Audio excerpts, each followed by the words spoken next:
BJP ये कह रही है कि बीजेपी नीतीश जी के नेतृत्व में चुनाव होगा। ये नहीं कह रहे कि इस 25 से 30 नीतीश ही रहेंगे। जदयू तो उनका कार्यकर्ता है, वो तो कहेगा ही, क्या करेगा। लेकिन मैंने तो कैमरे पर कहा है कि अगर अमित शाह में और नरेंद्र मोदी जी में इतना अगर दम है, राजनीतिक दम है, बिहार को समझने का दावा करते हैं, तो एक बार ये बोलकर दिखाइए कि आपका एनडीए का मुख्यमंत्री कौन होगा जीतने के बाद, कि नीतीश कुमार ही रहेंगे 25 के बाद। ये भाजपा वाले, उनको मालूम है कि भाई नीतीश जी की हालत जो है वो 25 के आगे नहीं रह सकते हैं। अब आप ये पूछेगा कि अगर ये उनको मालूम है तो उनको हटा क्यों नहीं रहे, अपना क्यों नहीं बना रहे हैं।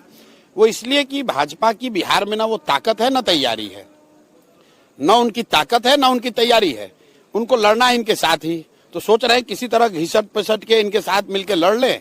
और उनका अपना आकलन है कि अगर हमको बहुमत मिल जाए कोalition को, तो नीतीश को हटाकर हम लोग अपना कोई बना लेंगे। जेडीयू को कितनी सीटें आप दे रहे हैं? इससे पहले भी आपने कई बार आकलन किया। नहीं, मैं अपना आकलन, जो लोग मेरे को पिछले 5-10 साल में फॉलो किए हैं उनको मालूम है, मैं आकलन एक बार करता हूं, फिर बदलता नहीं हूं रोज।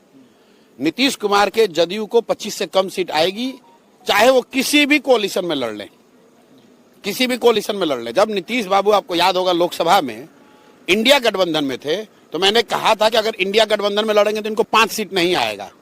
डर के मारे भागे फिर भाजपा के साथ। अभी मैं आपको बता रहा हूं कि नीतीश कुमार को विधानसभा में जदयू को 25 सीट से कम ही आएगा। और इसके साथ ही जदयू का एज ए दल मुझे लग रहा है कि खात्मा हो जाएगा। जन सुराज में अगर आप ऑब्जेक्टिवली देखेंगे तो सबसे ज्यादा अगर किसी दल के लोग आए हैं तो वो नीतीश कुमार के दल के लोग आए, इसलिए कि मेरे साथ उन्होंने पहले काम भी किया हुआ है, इसलिए भी कि वो लालू जी के पार्टी में जा नहीं सकते क्योंकि लालू के विरोध में ही उन्होंने राजनीति करी है। और भाजपा में वो जाना नहीं चाहते हैं क्योंकि भाजपा के साथ कोalition में रहते हुए भी अगर वो जदयू में थे, तो इसका मतलब कि वो भाजपा के विचारधारा से पूरी तरह से इत्तेफाक नहीं रखते।